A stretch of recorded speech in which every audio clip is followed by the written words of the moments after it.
The arena exploded in absolute chaos as Jacob Fatu made his shocking return to WWE programming, and what happened next left the entire wrestling world in complete disbelief. After weeks of speculation and rumors swirling about his condition following a brutal injury, the Samoan werewolf came back with one thing on his mind: total destruction. Drew McIntyre, who had been riding high on his recent victories and running his mouth about the bloodline, suddenly found himself face to face with over 300 pounds of pure fury. The Scottish warrior thought he had the upper hand, thought he could take on anyone from the bloodline without consequences, but he was about to learn the hardest lesson of his career. If you haven't hit that subscribe button yet, do it now, because you're not going to want to miss a single moment of what's coming next in this explosive saga. The tension had been building for months between Drew McIntyre and the entire Bloodline faction. McIntyre had made it his personal mission to dismantle everything Roman Reigns had built, targeting member after member with surgical precision. He took out Solo Sikoa on multiple occasions, put Tama Tonga through announce tables, and even managed to get the better of Tonga Loa in several brutal encounters. The Scottish warrior was on a warpath, convinced that he was destined to be the one who would finally break the stranglehold the Bloodline had on WWE. Every week he would come out to the ring, microphone in hand, talking about how he was going to destroy each and every member of the faction until there was nothing left. His confidence grew with each victory, his arrogance reaching new heights as he genuinely believed nobody could stop him. But there was one member of the Bloodline that Drew hadn't factored into his plans. Jacob Fatu had been out of action for several weeks, nursing injuries sustained in a vicious attack that many thought would keep him on the shelf for months. The medical staff had been tight-lipped about his condition, fueling speculation that his injuries were far more severe than initially reported. Some wrestling insiders claimed he might need surgery, while others suggested he could be out until after WrestleMania season. Drew McIntyre, hearing these reports, became even more emboldened. He started cutting promos about how the Bloodline's most dangerous weapon was broken, how their enforcer was sitting at home unable to do anything while he dismantled their empire piece by piece.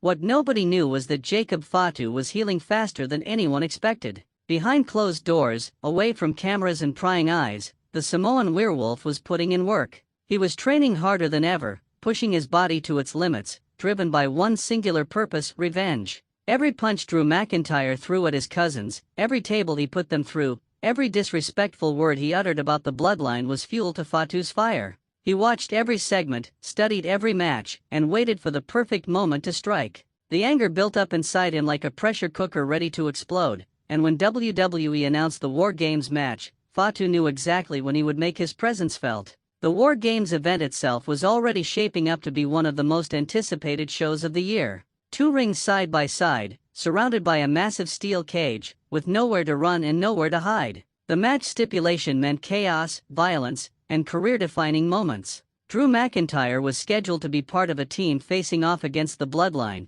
and he couldn't contain his excitement. In the weeks leading up to the event, he cut some of the most intense promos of his career, promising that War Games would be the night the Bloodline finally fell. He talked about how he was going to personally eliminate every single member, how he was going to stand tall in the middle of those two rings as the man who ended their reign of terror. The night of War Games arrived with an electric atmosphere that you could feel throughout the entire arena.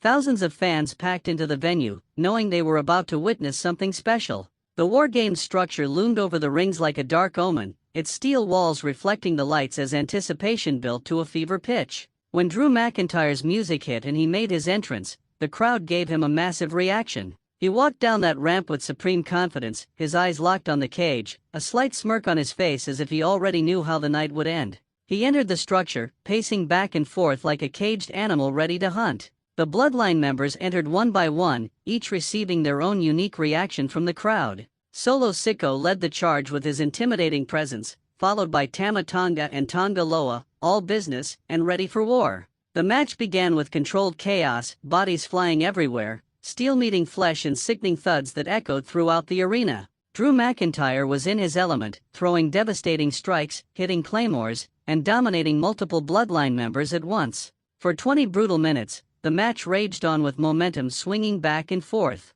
McIntyre was proving why he was considered one of the most dangerous men in WWE, taking punishment and dishing it out in equal measure. Then something happened that changed everything. The lights in the arena suddenly cut to black, plunging the entire venue into darkness. The crowd immediately erupted, sensing something huge was about to happen. A new theme song began to play, one that sent chills down the spine of everyone who recognized it. When the lights came back up, there he was. Jacob Fatu stood at the top of the entrance ramp, his face a mask of pure rage, his eyes locked directly on Drew McIntyre. The Scottish warrior's expression changed instantly from confidence to shock. You could see him mouth something that the cameras couldn't quite pick up, his entire body language shifting as he realized the trouble he was in. Fatu didn't walk to the ring. He sprinted. He charged down that ramp with frightening speed for a man his size, hitting the cage and ripping open the door with such force that the referee barely had time to get out of the way. He entered those rings like a man possessed, and Drew McIntyre, to his credit, didn't back down.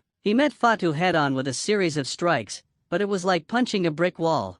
Jacob absorbed the shots, his expression never changing, and then he began his assault. What followed was approximately 7 minutes of the most brutal offense anyone had seen in months. Fatu was hitting moves that defied physics, launching himself off the ropes with moonsaults that shouldn't be possible for someone his size, connecting with superkicks that echoed throughout the arena, and driving McIntyre into the canvas with powerbombs that shook both rings. Drew tried everything in his arsenal to fight back. He hit a Glasgow kiss headbutt that would normally drop any opponent, but Fatu just smiled through the blood starting to trickle down his face. McIntyre went for his signature Claymore kick, but Fatu caught his leg in midair and transitioned into a devastating spinning powerslam that left the Scottish warrior gasping for air. The other members of the bloodline backed off, forming a semicircle around the action, allowing their enforcer to have his moment of revenge. They knew this was personal, and they were going to let Fatu handle his business. The crowd was going absolutely insane, chanting Fatu's name, flashbulbs going off constantly, everyone trying to capture this moment. Jacob Fatu then signaled for his finishing sequence, and the arena somehow got even louder. He positioned Drew McIntyre in the corner of one ring, backing up to the opposite corner of the adjacent ring. The distance he was about to cover was staggering, but Fatu didn't hesitate. He charged forward with terrifying speed, leaped onto the top rope of the first ring, springboarded across to the second ring, and connected with a splash that had to be seen to be believed. The impact was so forceful that it looked like McIntyre had been hit by a truck. But Fatu wasn't finished. He pulled the lifeless body of the Scottish warrior to the center of the ring, climbed to the top turnbuckle, and executed his devastating moonsault finisher with picture-perfect precision. The referee counted to 3, but Fatu could have stayed on top for 30 because Drew McIntyre was completely done. The aftermath was equally stunning. Medical personnel rushed to check on McIntyre, who wasn't moving. Trainers surrounded him as Fatu stood over his fallen opponent, not in celebration but in cold satisfaction. He had delivered his message in the most violent way possible. The cameras caught the look in his eyes, and it was clear this wasn't just about winning a match. This was about sending a warning to everyone in WWE that the bloodline was not to be taken lightly, that actions have consequences, and that Jacob Fatu was back to enforce those consequences with extreme prejudice. The rest of the bloodline joined him in the center of the ring, all of them raising their wands to the sky in their signature gesture, standing united over the destruction they had caused. The wrestling world immediately exploded with reactions. Social media went into overdrive with fans, wrestlers, and analysts all weighing in on what they had just witnessed. Many called it one of the most impactful returns in recent WWE history. The way Fatu had dominated someone of Drew McIntyre's caliber sent shockwaves through the entire roster. Suddenly, everyone who had been talking about challenging the bloodline went quiet. The message was received loud and clear, the faction was stronger than ever, and with Jacob Fatu back at full strength, they were virtually unstoppable. Industry veterans praised the storytelling, noting how the slow build and patient execution made the payoff that much sweeter. Drew McIntyre was helped to the back, the announcers selling the severity of the beating he had just endured. Reports immediately began circulating about his condition, with WWE medical staff supposedly keeping him under observation. The character work was impeccable, with McIntyre having to be humbled in the most public and devastating way possible after months of running through bloodline members. His comeback story was now being written, and fans were already speculating about how and when he would seek his own revenge. The dynamic between him and Jacob Fatu had been established in the most violent way possible, setting up what promised to be an incredible rivalry moving forward. The implications for the bloodline were equally significant. With Jacob Fatu back in the fold, they were now operating at full strength with all their key members healthy and aligned. Roman Reigns had his most dangerous enforcer back, and the entire WWE roster had to be looking over their shoulders. The question everyone was asking was simple: who could possibly stop them now? Previous challengers had struggled when Fatu was injured, and now he was back and seemingly more dangerous than ever. The faction's dominance looked set to continue well into the new year, with War Games serving as the perfect reintroduction of their most destructive member. Make sure you hit that subscribe button and turn on notifications because this story is far from over and you won't want to miss a single development in what promises to be one of the most explosive chapters in WWE history.